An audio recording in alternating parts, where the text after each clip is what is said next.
15. A regra essencial da mudança de comportamento.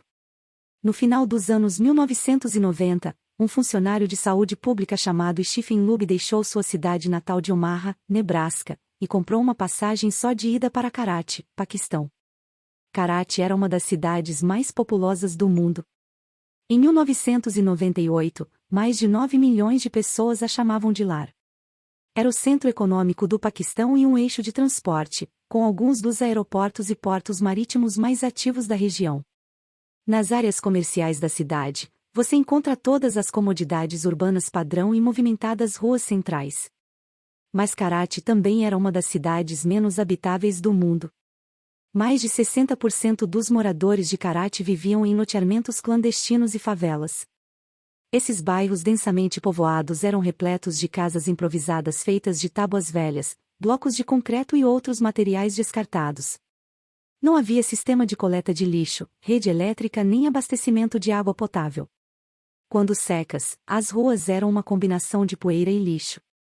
Quando molhadas, se tornavam um poço lamacento de esgoto. Colônias de mosquitos prosperaram em poças de água estagnada e crianças brincavam em meio ao lixo. As condições insalubres levavam à disseminação de enfermidades e doenças. Fontes de água contaminada causavam epidemias de diarreia, vômitos e dor abdominal. Quase um terço das crianças que viviam lá eram desnutridas. Com tantas pessoas espremidas em um espaço tão pequeno, vírus e infecções bacterianas se espalhavam rapidamente. Foi essa crise de saúde pública que levou Stephen Luby ao Paquistão. Luby e sua equipe perceberam que, em um ambiente com saneamento deficiente, o simples hábito de lavar as mãos poderia fazer uma diferença real na saúde dos moradores. Mas logo descobriram que muitas pessoas já sabiam que lavar as mãos era importante. No entanto, apesar desse conhecimento, muitos moradores lavavam as mãos de maneira descuidada. Algumas pessoas simplesmente passavam as mãos na água rapidamente. Outros só lavavam uma das mãos. Muitos simplesmente se esqueciam de lavar as mãos antes de preparar a comida. Todos disseram que lavar as mãos era importante, mas poucas pessoas criaram um hábito. O problema não era conhecimento. O problema era consistência. Foi quando Luby e sua equipe fizeram uma parceria com a Procter & Gamble para abastecer o bairro com o sabão Safeguard. Comparado com sua barra de sabão padrão, usar o Safeguard era uma experiência mais agradável. No Paquistão, o Safeguard era um sabonete premium, disse-me Luby. Os participantes do estudo costumavam mencionar o quanto gostavam da experiência. O sabonete espumava facilmente, e as pessoas conseguiam espalhar a espuma por toda a mão. Ele cheirava muito bem. Instantaneamente, a lavagem das mãos tornou-se um pouco mais prazerosa. Eu vejo o objetivo da promoção da lavagem correta das mãos não como mudança de comportamento, mas como adoção de hábitos, disse Luby. É muito mais fácil para as pessoas adotarem um produto que forneça um forte sinal sensorial positivo, por exemplo, o creme dental com sabor de menta, do que adotar um hábito que não forneça feedback sensorial agradável, como o uso do fio dental. A equipe de marketing da Procter & Gamble discutiu a necessidade de criar uma experiência positiva de lavagem das mãos. Em poucos meses, os pesquisadores viram uma mudança rápida na saúde das crianças na vizinhança. A taxa de diarreia caiu 52%, a de pneumonia, 48%, e impetigo, uma infecção bacteriana de pele, em 35%. Os efeitos de longo prazo foram ainda melhores. Voltamos a algumas das famílias em Karachi 6 anos depois, disse-me Luby. Mais de 95% dos lares que receberam gratuitamente o sabonete e foram incentivados a lavar as mãos tinham um local para lavar as mãos com água e sabão disponível quando a equipe de estudo retornou. Não havíamos fornecido sabonetes ao grupo de intervenção por mais de 5 anos, mas durante o experimento eles se tornaram tão habituados a lavar as mãos, que mantiveram a prática. Foi um exemplo poderoso da quarta e última lei da mudança de comportamento, torne-o satisfatório. É mais provável repetirmos um comportamento quando a experiência é satisfatória. É perfeitamente lógico. Sentimentos de prazer, até mesmo os menores, como lavar as mãos com um sabão que cheira bem e tem muita espuma, são sinais que dizem ao cérebro, isso é bom. Faça isso novamente da próxima vez. O prazer ensina a seu cérebro que vale a pena lembrar e repetir um comportamento. Vejamos a história da goma de mascar. O chiclete foi vendido comercialmente ao longo dos anos 1800, mas só se tornou um hábito mundial depois que a Wrigley o lançou, em 1891. As primeiras versões eram feitas de resinas relativamente insossas, mastigáveis, mas não saborosas. A Wrigley revolucionou a indústria ao adicionar sabores como menta e frutas, o que tornou o produto saboroso e agradável de usar. Então eles deram um passo adiante e começaram a promover a goma de mascar como uma forma de manter a boca limpa. Os anúncios diziam aos leitores para refrescar o paladar. Sabores gostosos e uma sensação de boca fresca forneciam pequenos pedaços de reforço imediato e tornavam o produto satisfatório para uso. O consumo disparou, e a Wrigley tornou-se a maior fabricante de chicletes do mundo. O creme dental teve uma trajetória semelhante. Os fabricantes conseguiram um enorme sucesso quando adicionaram sabores como hortelã, menta e canela a seus produtos. Esses sabores não melhoram a eficácia do creme dental. Simplesmente criam uma sensação de boca limpa e tornam a experiência de escovar os dentes mais prazerosa.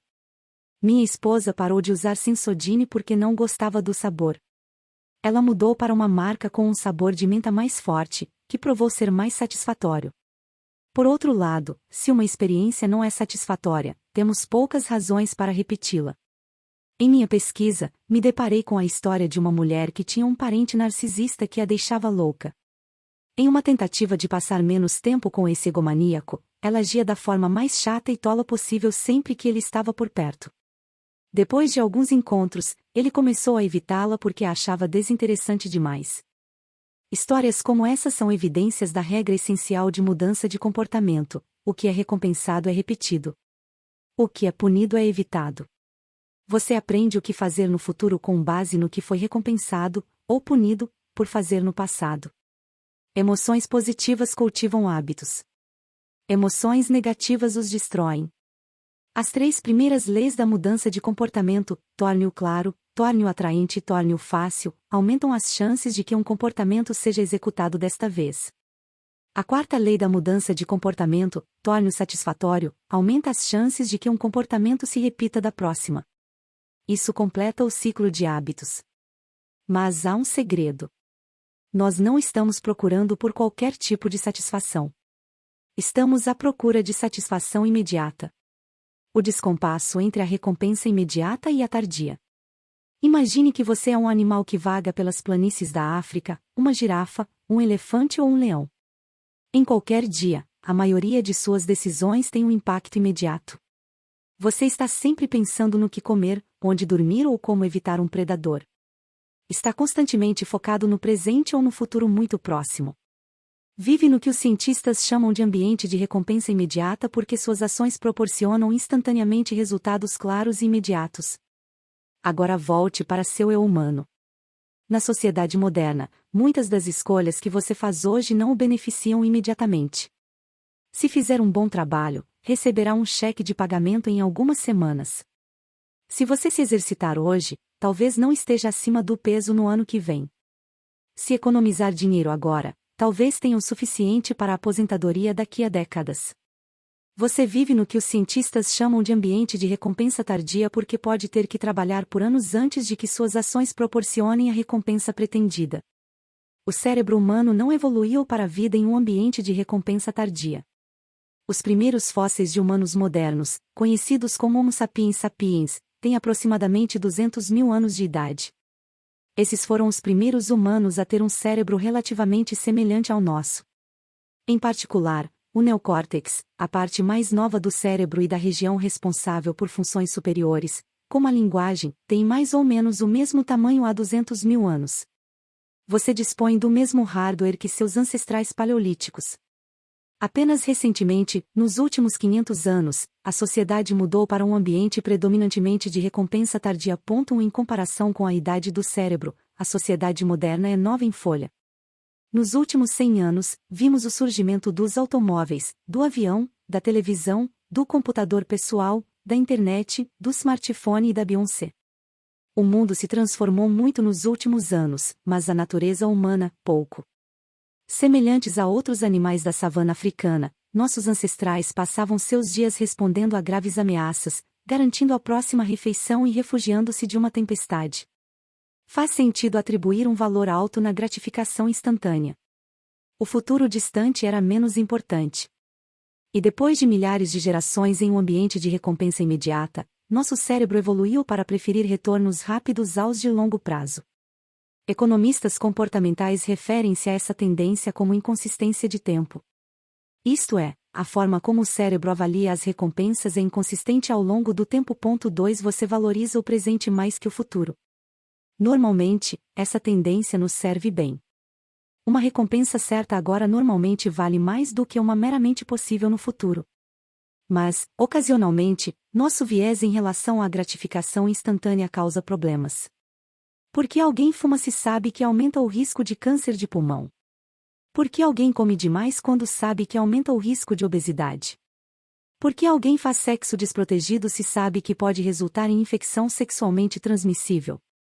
Depois de entender como o cérebro prioriza as recompensas, as respostas se tornam claras, as consequências dos maus hábitos são tardias, enquanto as recompensas são imediatas. Fumar pode matá-lo em 10 anos, mas reduz o estresse e alivia seus desejos de nicotina agora. Comer demais é prejudicial em longo prazo, mas apetitoso no momento.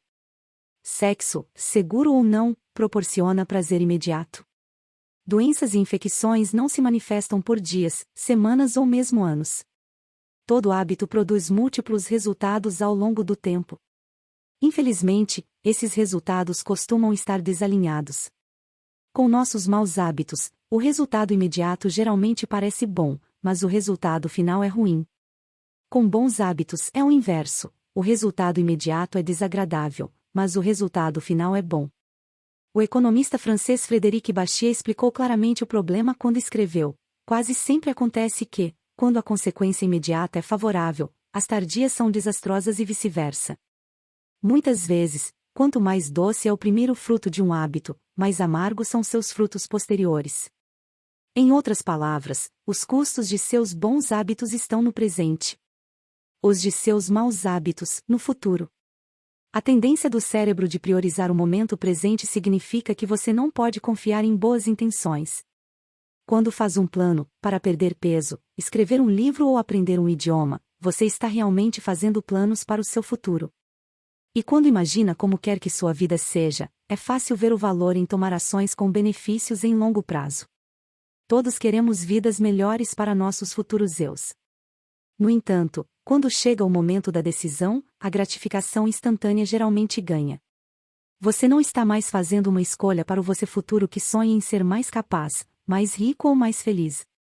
Você está escolhendo o você presente, que quer ser satisfeito, mimado e entretido. Como regra geral, quanto mais imediato for o prazer que recebe de uma ação, mais fortemente deve questionar se ela se alinha com seus objetivos de longo prazo. 3. Com uma compreensão mais completa do que faz com que nosso cérebro repita alguns comportamentos e evite outros, vamos atualizar a regra essencial da mudança de comportamento: o que é imediatamente recompensado é repetido. O que é imediatamente punido é evitado. Nossa preferência pela gratificação instantânea revela uma verdade importante sobre o sucesso. Por causa da maneira como somos programados, a maioria das pessoas passa o dia inteiro correndo atrás de pequenos episódios de rápida satisfação. A estrada menos percorrida é a da gratificação tardia. Se estiver disposto a esperar pelas recompensas, enfrentará menos concorrência e, frequentemente, obterá uma recompensa maior. Como diz o ditado, o último quilômetro é sempre o menos percorrido. A pesquisa mostrou exatamente isso. Pessoas que são melhores em retardar a gratificação têm maiores notas em provas de conhecimento, menores níveis de abuso de substâncias, menor probabilidade de obesidade, melhores respostas ao estresse e habilidades sociais superiores. Todos nós já vimos isso em ação em nossas próprias vidas. Se adiar assistir à televisão e fazer primeiro o dever de casa, geralmente aprenderá mais e obterá notas melhores. Se não comprar sobremesas e batatas fritas, normalmente vai comer alimentos mais saudáveis quando chegar em casa. Em algum momento, o sucesso em quase todos os campos exige que você ignore uma recompensa imediata em favor de uma tardia. Aqui está o problema: a maioria das pessoas sabe que adiar a gratificação é a abordagem sábia. Elas querem os benefícios dos bons hábitos, ser saudáveis, produtivos, estar em paz. Mas esses resultados raramente são a principal preocupação no momento decisivo. Felizmente, é possível treinar-se para adiar a gratificação, mas você precisa trabalhar em consonância com a natureza humana, não contra ela. A melhor maneira de fazer isso é adicionar um pouco de prazer imediato aos hábitos que valem a pena em longo prazo e um pouco de dor imediata para aqueles que não trazem recompensas tardias. Como usar a gratificação instantânea a seu favor? O mais importante em adquirir um hábito duradouro é se sentir bem-sucedido, mesmo que seja uma pequena vitória. O sentimento de sucesso é um sinal de que seu hábito e o trabalho valeram a pena.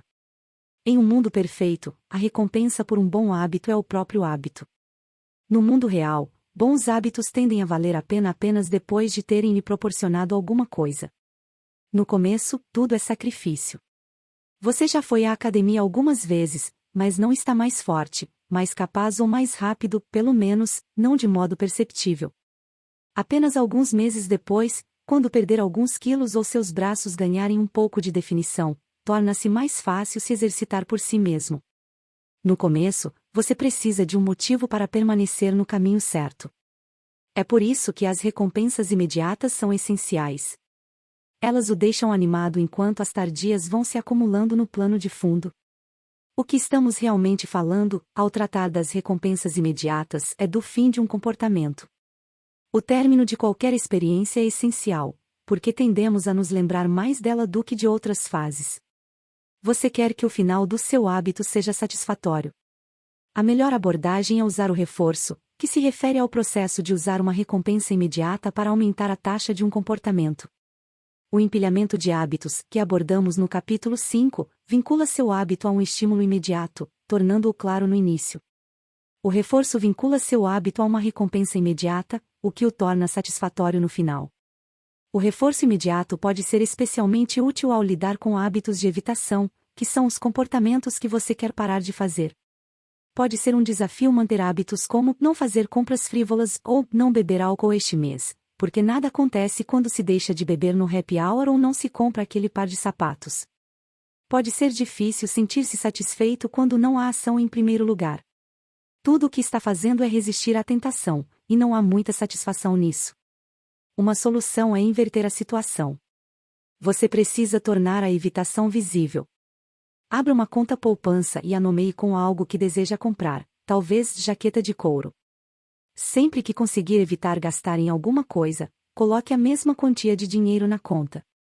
Não tomou café da manhã? Transfira R$ 20. Deixou de assinar a Netflix por um mês? Transfira mais R$ 30. É como criar um programa de fidelidade para você. A recompensa imediata de se ver poupando dinheiro para a jaqueta de couro parece muito melhor do que a privação. Você está fazendo com que seja gratificante não fazer nada. Um dos meus leitores e sua esposa usaram uma configuração semelhante. Eles queriam parar de comer fora e começar a cozinhar mais juntos. Eles nomearam sua conta poupança como Viagem à Europa.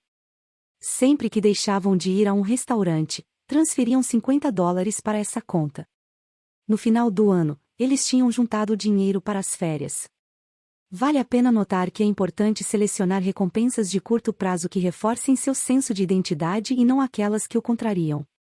Comprar uma jaqueta nova é bom se você está tentando perder peso ou ler mais livros, mas não funciona se está tentando equilibrar o orçamento e economizar dinheiro.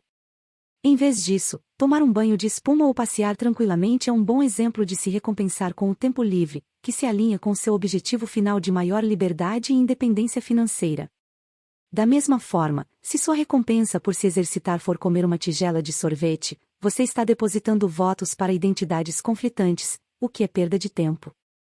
Em vez disso, talvez sua recompensa seja uma massagem, que é tanto um luxo quanto um voto para cuidar do seu corpo. Agora a recompensa de curto prazo está alinhada com sua visão de longo prazo de ser uma pessoa saudável. Em certo ponto, conforme as recompensas intrínsecas como melhor humor, mais energia e estresse reduzido produzirem efeito, você se tornará menos preocupado em buscar a recompensa secundária. A identidade em si se tornará o reforço.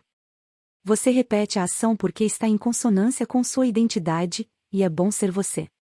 Quanto mais um hábito se torna parte de sua vida, menos você precisa de incentivo externo para seguir adiante. incentivos podem criar um hábito. Mas é a identidade que o sustenta. Com isso em mente, leva tempo para as evidências se acumularem e uma nova identidade surgir. O reforço imediato ajuda a manter a motivação em curto prazo enquanto você espera pela recompensa de longo prazo. Em resumo, um hábito precisa ser agradável para durar.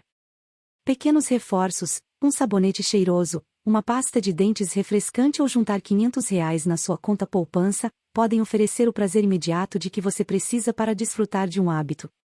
E a mudança é fácil quando é agradável. Resumo do capítulo. Item: a quarta lei da mudança de comportamento é torne-o satisfatório. Item: é mais provável repetirmos um comportamento quando a experiência é satisfatória. Item: o cérebro humano evoluiu para priorizar recompensas imediatas em detrimento das tardias.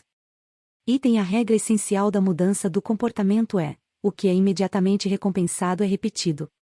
O que é imediatamente punido é evitado. Item: para criar um hábito, você precisa se sentir imediatamente bem-sucedido, mesmo que seja uma pequena vitória. Item: as 3 primeiras leis da mudança de comportamento, torne-o claro, torne-o atraente e torne-o fácil, aumentam as chances de que um comportamento seja executado desta vez. A quarta lei da mudança de comportamento, torne-o satisfatório, aumenta as chances de que um comportamento seja repetido na próxima. 16. Como manter os bons hábitos todos os dias? Em 1993, um banco em Abbotsford, Canadá, contratou um corretor da bolsa de 33 anos chamado Trent Dirsmid. Abbotsford era um subúrbio relativamente pequeno, à sombra da vizinha Vancouver, onde a maioria dos grandes negócios acontecia. Dada a localização e o fato de Dirsmid ser novato, ninguém esperava muito dele. Mas ele progrediu rapidamente graças a um simples hábito diário. Dirsmid começava cada manhã com 2 potes em sua mesa. Um contendo 120 clipes de papel. O outro, vazio. Assim que ele se instalava todos os dias, fazia uma ligação de vendas. Imediatamente depois, movia um clipe do pote cheio para o vazio, e o processo recomeçava.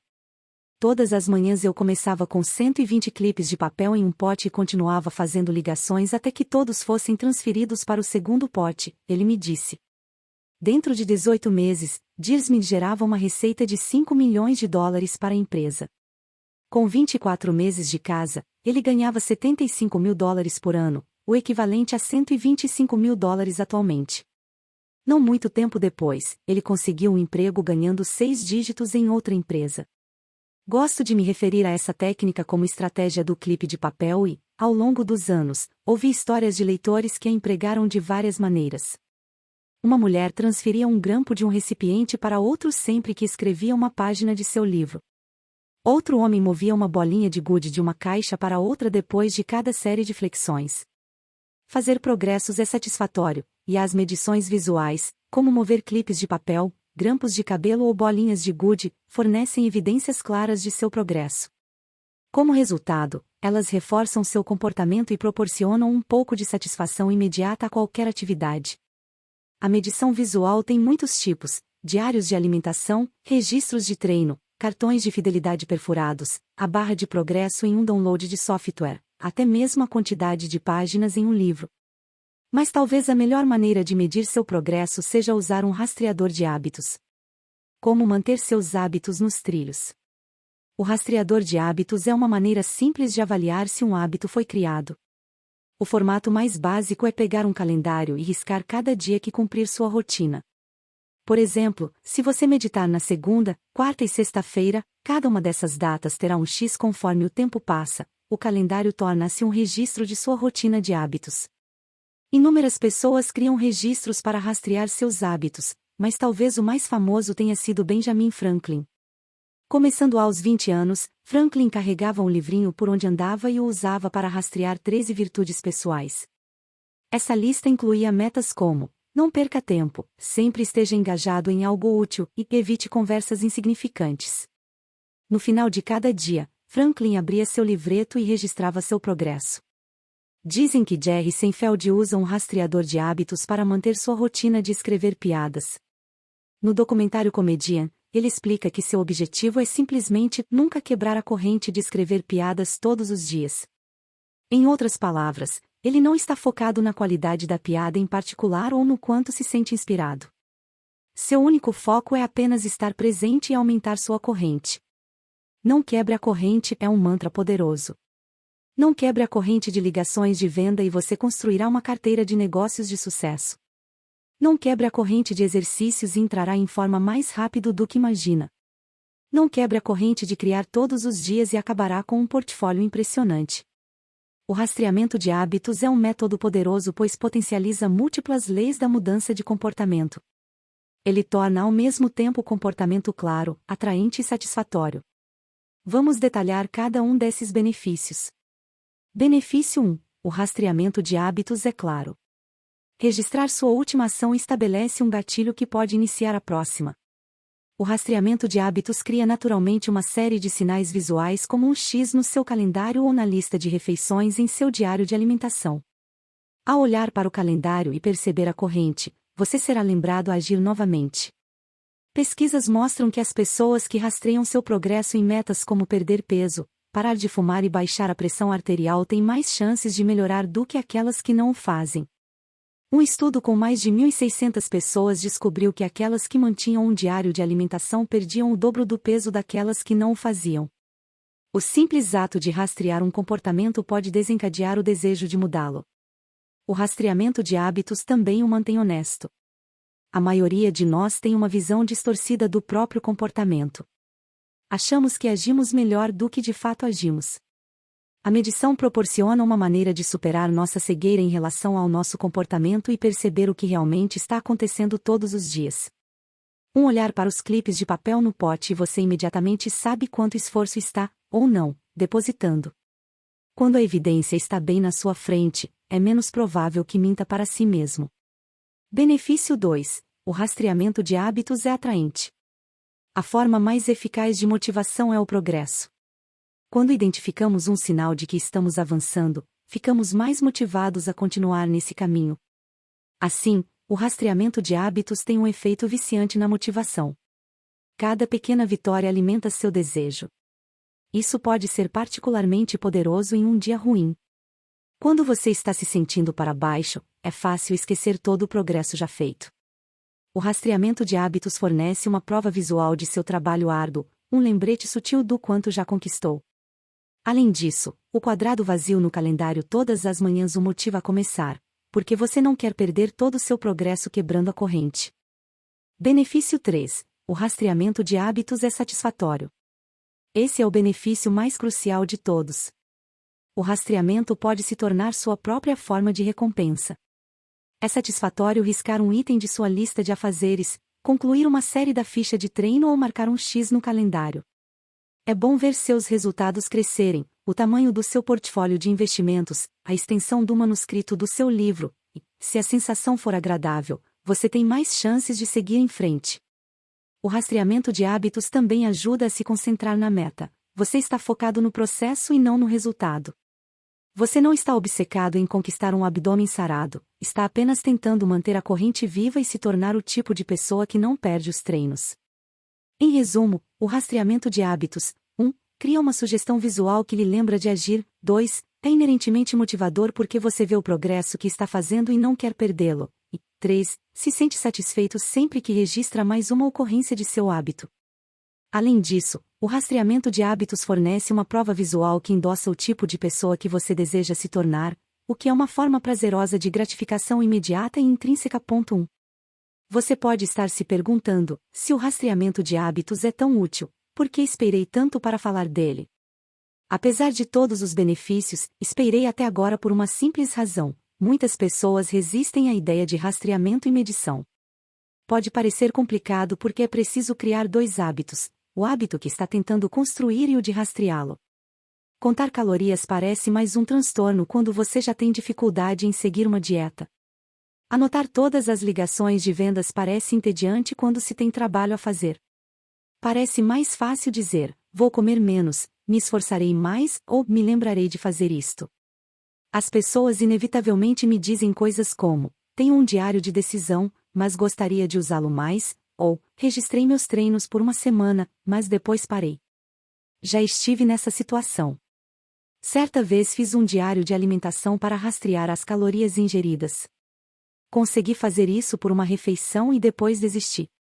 O rastreamento não é para todos e não há necessidade de medir todos os aspectos de sua vida. Mas quase qualquer um se beneficia dele de alguma forma, mesmo que temporariamente. O que podemos fazer para facilitar o rastreamento? Primeiro, sempre que possível, a medição deve ser automatizada. Você provavelmente ficará surpreso com o quanto de sua vida já rastreia sem perceber. A fatura do seu cartão de crédito registra a frequência com que você sai para comer. Seu Fit registra quantos passos dá e quanto tempo dorme. Seu calendário registra quantos novos lugares visita a cada ano. Quando descobrir onde obter os dados, adicione uma nota a seu calendário para analisá-los a cada semana ou a cada mês, o que é mais prático do que rastreá-los todos os dias.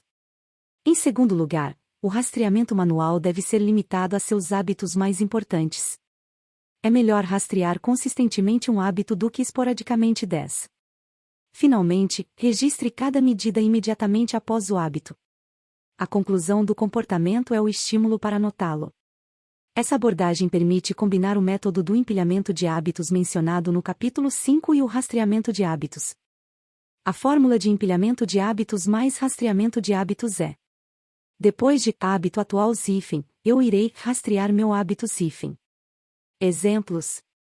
Item: depois que desligar o telefone de uma ligação de vendas, vou mover um clipe de papel. Item: depois que terminar cada série na academia, registrarei em meu diário de treino. Item: depois de colocar meu prato na lava-louças, anotarei o que comi. Essas táticas facilitam o rastreamento de seus hábitos. Mesmo que não seja o tipo de pessoa que gosta de registrar comportamentos, acredito que achará algumas semanas de medições muito perspicazes. É sempre interessante ver como você realmente gasta seu tempo. Vale lembrar, cada corrente de hábito termina em algum momento. E, mais importante do que qualquer medição única, é ter um bom plano para quando seus hábitos saírem dos trilhos. Como se recuperar rapidamente ao quebrar os hábitos? Não importa o quanto você seja coerente com seus hábitos, é inevitável que a vida o faça quebrá-los em algum momento. Não existe perfeição.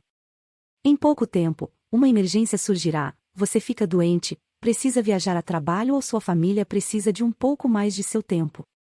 Sempre que isso acontece comigo, tento me lembrar de uma regra simples: nunca quebre um hábito 2 vezes. Se eu quebrar o hábito por um dia, tento retomá-lo o mais rápido possível. Faltar a um treino acontece, mas não vou perder 2 em seguida. Talvez eu coma uma pizza inteira, mas continuarei com a alimentação saudável. Não posso ser perfeito, mas posso evitar um segundo lapso. Assim que uma corrente é quebrada, começa uma nova. O primeiro erro nunca é o que leva tudo por água abaixo. É a espiral de erros repetidos que se segue. Quebrar um hábito uma vez é um acidente. 2 vezes é o começo de um novo hábito. Essa é uma característica que distingue vencedores de perdedores. Qualquer pessoa pode ter um desempenho ruim, um treino ruim ou um dia ruim no trabalho.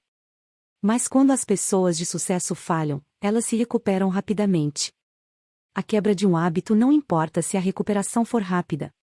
Acho esse princípio tão importante que faço questão de observá-lo mesmo que não consiga executar o hábito tão bem ou tanto quanto gostaria.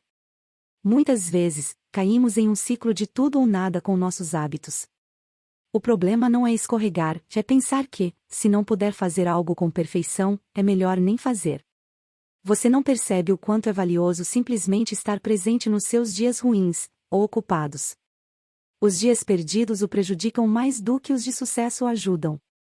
Se começar com R$ 100, um ganho de 50% levará a R$ 150. Mas só precisa de uma perda de 33% para levá-lo de volta a R$ 100. Em outras palavras, evitar uma perda de 33% é tão valioso quanto alcançar um ganho de 50%. Como diz Charlie Munger, a primeira regra dos juros compostos: nunca interrompa o fluxo desnecessariamente. É por isso que os treinos ruins costumam ser os mais importantes. Dias preguiçosos e treinos ruins mantêm os ganhos compostos que você acumulou nos dias bons. Simplesmente fazer algo, 10 agachamentos, 5 corridinhas, uma flexão, qualquer coisa, é muito significativo. Não acumule 0. Não deixe que as perdas devorem seus ganhos. Além disso, nem sempre o que importa é o que acontece durante o treino. O mais importante é ser o tipo de pessoa que não perde treinos. É fácil treinar quando estamos nos sentindo bem, mas é crucial estar presente quando você não se sente bem, mesmo que faça menos do que espera. Ir à academia por 5 minutos pode não melhorar seu desempenho, mas reafirma sua identidade. O ciclo do tudo ou nada da mudança de comportamento é apenas uma armadilha que inviabiliza seus hábitos. Outro perigo potencial, especialmente se você estiver usando um rastreador de hábitos, é medir a coisa errada. Saber quando, e quando não, rastrear um hábito. Digamos que esteja administrando um restaurante e queira saber se o seu chefe está fazendo um bom trabalho. Uma maneira de medir o sucesso é acompanhar quantos clientes pagam por uma refeição todos os dias. Se mais clientes forem ao restaurante, a comida deve estar boa. Se houver menos, algo deve estar errado. No entanto, essa medição única, a receita diária, oferece apenas uma imagem limitada do que realmente está acontecendo. Só porque alguém paga por uma refeição não significa que a aprecie.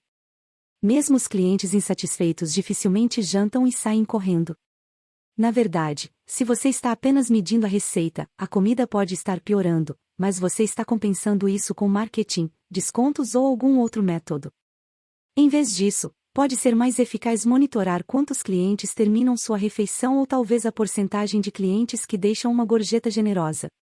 O lado negativo do rastreamento de um comportamento específico é que nos tornamos motivados pelo número e não pelo propósito por trás dele. Se o seu sucesso for medido pelos ganhos trimestrais, você otimizará as vendas, a receita e a contabilização desses ganhos. Se o seu sucesso for medido por um número menor na balança, otimizará para um número menor na balança, mesmo que isso signifique adotar dietas radicais, desintoxicação líquida e pílulas para perda de gordura. A mente humana quer ganhar qualquer jogo que esteja jogando. Essa armadilha é evidente em muitas áreas da vida.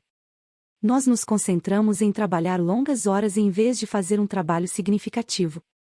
Nós nos preocupamos mais em alcançar 10.000 passos do que com a saúde. Ensinamos a gabaritar testes padronizados em vez de enfatizar o aprendizado, a curiosidade e o pensamento crítico. Em suma, otimizamos para o que medimos. Quando escolhemos a medida errada, obtemos o comportamento errado. Isso às vezes é chamado de lei de Goliath. Batizado em homenagem ao economista Charles Goliath, o princípio afirma: quando uma medida se torna o alvo, ela deixa de ser boa. A medição só é útil quando serve de diretriz e acrescenta contexto a uma imagem maior, não quando ela o consome. Cada número é simplesmente um pequeno feedback no sistema geral. Em nosso mundo movido pelos dados, tendemos a supervalorizar números e subestimar qualquer coisa efêmera, abstrata e difícil de quantificar. Pensamos erroneamente que os fatores que podemos medir são os únicos que existem. Mas só porque é capaz de medir algo não significa que aquilo seja o mais importante. E só porque não consegue medir alguma coisa não significa que não seja importante. É crucial manter o rastreamento de hábitos em seu devido lugar. Pode ser satisfatório registrar um hábito e acompanhar seu progresso, mas a medição não é a única coisa que importa. Além disso, há muitas maneiras de medir o progresso e, às vezes, ajuda a mudar o foco para algo totalmente diferente. É por isso que as vitórias medidas longe da balança são eficazes para a perda de peso. O número na balança pode ser teimoso, por isso, se você se concentrar apenas nele, sua motivação diminuirá. Mas você pode notar que sua pele parece melhor, você acorda mais cedo ou seu impulso sexual aumentou. Todas essas são formas válidas de acompanhar sua melhoria.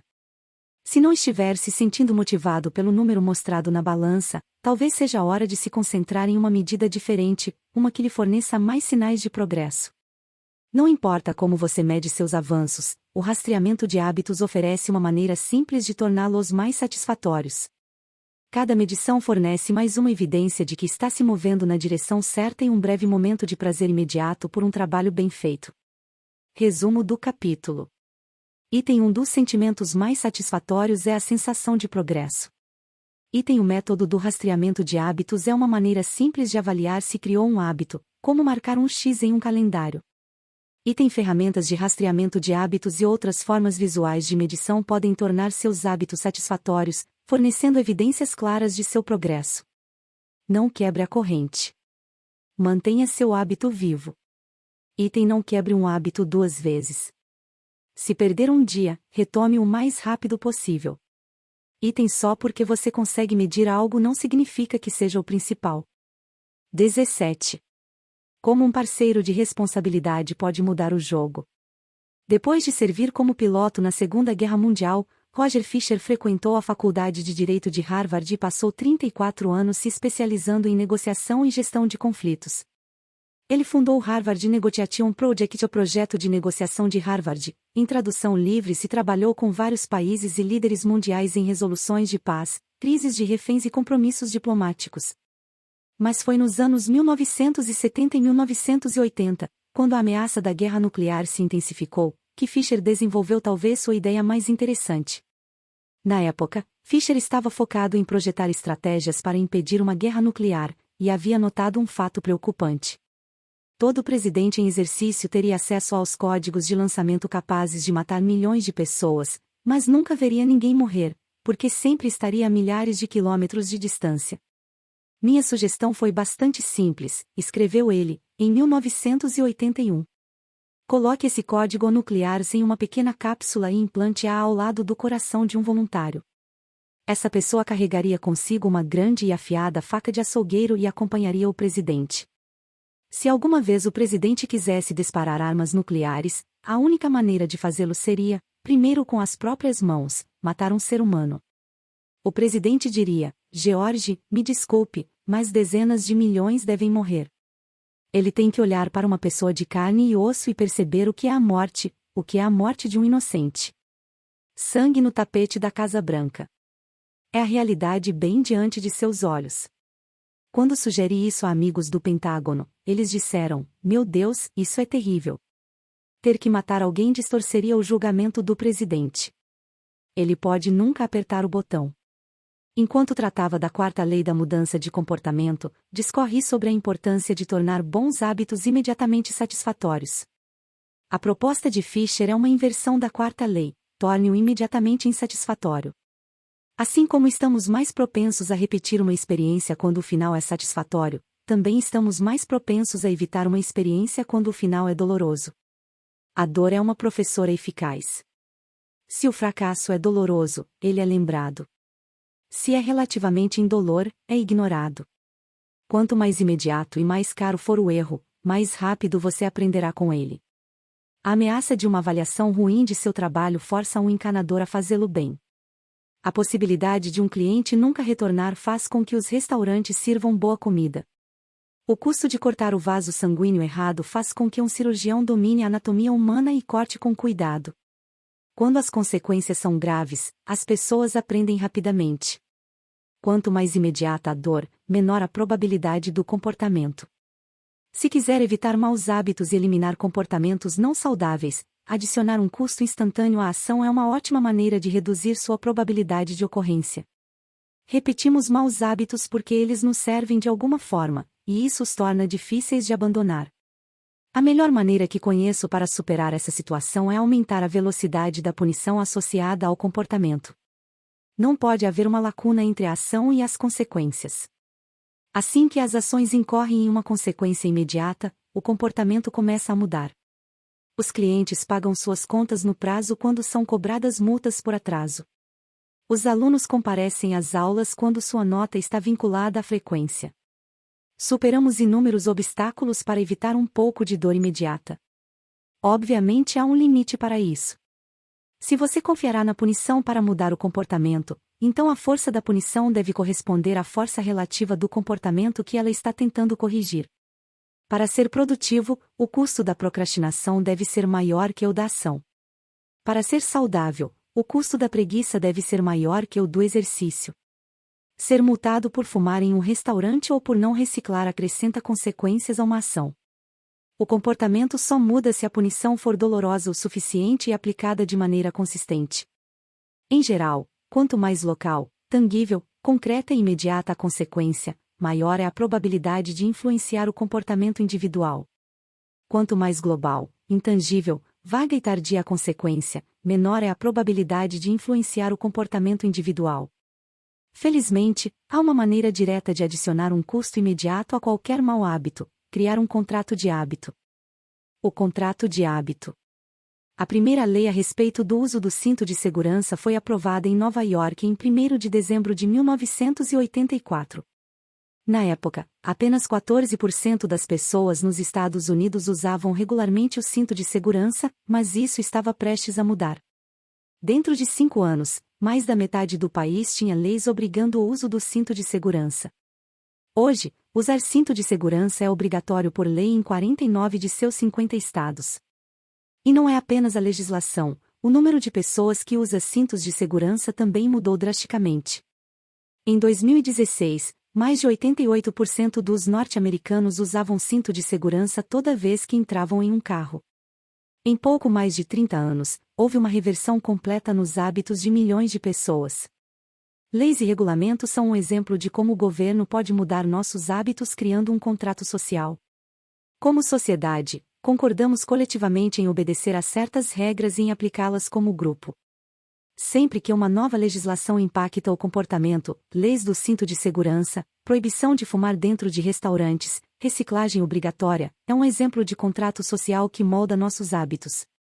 O grupo concorda em agir de uma determinada maneira, e, se você se desviar, será punido. Assim como os governos usam leis para responsabilizar os cidadãos, você pode criar um contrato de hábitos para se manter responsável. Um contrato de hábitos é um acordo verbal ou escrito em que você declara seu compromisso com um hábito em particular e a punição que ocorrerá se não o cumprir. Assim, encontre uma ou duas pessoas para agir como suas parceiras de responsabilidade e assinar o contrato com você. Brian Harris, um empresário de Nashville, Tennessee, foi a primeira pessoa que vi colocar essa estratégia em ação. Logo após o nascimento de seu filho, Harris percebeu que queria perder alguns quilos. Ele escreveu um contrato de hábito entre ele, sua esposa e seu personal trainer.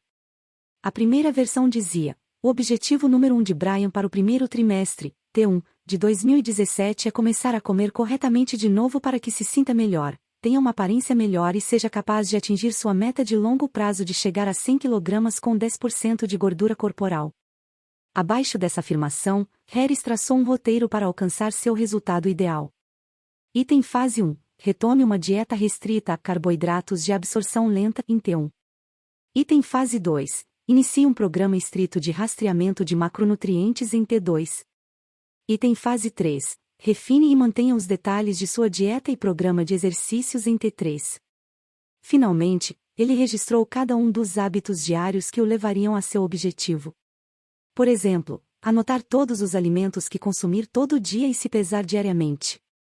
Em seguida, ele descreveu a punição caso falhasse. Se Brian não cumprir esses 2 itens, a seguinte consequência será aplicada: terá que se vestir formalmente todos os dias para o trabalho e todo domingo de manhã pelo resto do trimestre. Vestir-se formalmente é definido como não usar jeans, camisetas, moletons ou shorts. Ele também dará a Joy, seu treinador, $200 para usar como quiser se deixar de anotar um dia no diário de alimentação. No final da página, Harris, sua esposa e seu treinador assinaram um contrato. Minha reação inicial foi que um contrato como esse parecia excessivamente formal e desnecessário, especialmente as assinaturas. Mas Harris me convenceu de que a assinatura do contrato era uma indicação de seriedade. Sempre que pulo esta parte, ele disse, começo a afrouxar quase imediatamente. 3 meses depois, após atingir suas metas para o T1, Harris aprimorou seus objetivos. As consequências também ficaram mais graves. Se ele descumprisse suas metas de ingestão de carboidratos e proteínas, teria que pagar ao treinador $100. E se ele não conseguisse se pesar, teria que dar $500 à sua esposa para usar como ela quisesse. E, talvez o mais doloroso, se ele se esquecesse de executar as corridas curtas, teria que se vestir formalmente para o trabalho todos os dias e usar o boné do Alabama Crimson Tides pelo resto do trimestre, um velho rival de seu amado Auburn Tigers. A estratégia funcionou. Com a esposa e o treinador atuando como parceiros de responsabilidade e com o contrato de hábitos esclarecendo exatamente o que fazer a cada dia, Harris perdeu o peso. Para tornar os maus hábitos insatisfatórios, sua melhor opção é torná-los dolorosos no momento. Criar um contrato de hábito é uma maneira simples de fazer exatamente isso. Mesmo se você não quiser criar um contrato de hábito formal, ter apenas um parceiro de responsabilidade já é útil. A comediante Margaret Cho escreve uma piada ou música todos os dias. Ela faz o desafio música por dia com um amigo, o que ajuda os dois a se responsabilizarem. Saber que alguém está observando é um poderoso motivador. Você fica menos propenso a procrastinar ou desistir porque há um custo imediato. Se não cumprir o combinado, talvez essa pessoa o veja como indigno de confiança ou preguiçoso. Você não está apenas deixando de cumprir suas promessas a si mesmo, mas também falhando em cumprir suas promessas para os outros. Esse processo pode ser automatizado. Thomas Frank, um empresário de Boulder, Colorado, acorda às 5h55 todas as manhãs. E, se não o fizer, ele posta um tweet automático que diz: "São 6h10 e eu não acordei porque sou preguiçoso." Responda a esse tweet e receba $5 via PayPal, limite de 5, desde que meu despertador não tenha falhado. Estamos sempre tentando apresentar nossos melhores eus ao mundo. Penteamos os cabelos, escovamos os dentes e nos vestimos com cuidado, porque sabemos que esses hábitos tendem a ter uma reação positiva. Queremos tirar boas notas e nos formar nas melhores escolas para impressionar potenciais empregadores e colegas, e nossos amigos e familiares. Nós nos preocupamos com as opiniões daqueles que nos rodeiam, porque é mais fácil quando os outros gostam de nós. É precisamente por isso que obter um parceiro de responsabilidade ou assinar um contrato de hábitos pode funcionar tão bem. Resumo do capítulo. Item: a inversão da quarta lei da mudança de comportamento é torne-o insatisfatório. Item: é menos provável repetirmos um mau hábito se for doloroso ou insatisfatório. Item: um parceiro de responsabilidade cria um custo imediato para a inação. Nós nos importamos profundamente com o que os outros pensam de nós, e não queremos que tenham uma opinião ruim a nosso respeito. Item: um contrato de hábito pode ser usado para adicionar um custo social a qualquer comportamento. Isso faz com que os custos de violar suas promessas sejam públicos e dolorosos. Saber que alguém o observa é um poderoso motivador. Resumo das 4 leis. Como criar um bom hábito. A primeira lei. Torne-o claro. 1.1. Preencha a avaliação dos hábitos. Anote seus hábitos atuais para se conscientizar deles. 1.2. Use as intenções de implementação. Eu irei comportamentos às horas em locais. 1.3. Use o empilhamento de hábitos. Depois de hábito atual, eu irei novo hábitos. 1.4. Redesenhe seu ambiente. Torne os estímulos dos bons hábitos óbvios e visíveis. A segunda lei. Torne-o atraente. 2.1. Use o empacotamento de tentações. Pareie uma ação que quer fazer com uma que precisa ser feita. 2.2. Junte-se a uma cultura em que seu comportamento desejado seja o padrão. 2.3. Crie um ritual de motivação. Faça algo de que goste imediatamente antes de um hábito difícil. A terceira lei. Torne-o fácil. 3.1. Reduza a resistência. Diminua o número de passos entre você e seus bons hábitos. 3.2. Adeque o ambiente. Prepare seu ambiente para facilitar as ações futuras. 3.3. Domine o momento decisivo. Otimize as pequenas escolhas que produzem um impacto descomunal. 3.4. Use a regra dos 2 minutos. Reduza a dimensão de seus hábitos até que possam ser feitos em 2 minutos ou menos. 3.5. Automatize seus hábitos. Invista em tecnologia e compras únicas que fixem comportamentos futuros. A quarta lei. Torne-o satisfatório. 4.1. Use reforços. Recompense-se imediatamente quando concluir seu hábito. 4.2. Transforme fazer nada em algo agradável. Ao evitar um mau hábito, crie uma maneira de enxergar os benefícios. 4.3. Use um rastreador de hábitos. Acompanhe a duração dos hábitos e não quebre a corrente. 4.4. Nunca quebre um hábito 2 vezes. Quando quebrar um hábito, certifique-se de voltar aos trilhos imediatamente. Como se livrar de um mau hábito. Inversão da primeira lei. Torne-o invisível. 1.5. Reduza a exposição. Remova os estímulos de seus maus hábitos do ambiente. Inversão da segunda lei. Torne-o desinteressante. 2.4. Reestruture sua atitude mental. Ressalte os benefícios de evitar seus maus hábitos. Inversão da terceira lei. Torne-o difícil. 3.6. Aumente a resistência. Aumente o número de passos entre você e seus maus hábitos. 3.7. Use um dispositivo de compromisso. Restrinja suas escolhas futuras àquelas que o beneficiam. Inversão da quarta lei. Torne-o insatisfatório. 4.5. Arrume um parceiro de responsabilidade. Peça alguém para observar seu comportamento. 4.6. Crie um contrato de hábitos. Torne os custos de seus hábitos públicos e dolorosos.